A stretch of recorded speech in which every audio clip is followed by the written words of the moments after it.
సుఖాల సంపద వెతికిన మోజులో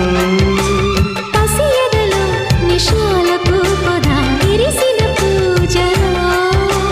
చూదాం పద నిశిరాత్రిలో గజయాత్రలో రసరాజధాని ఇందుమతి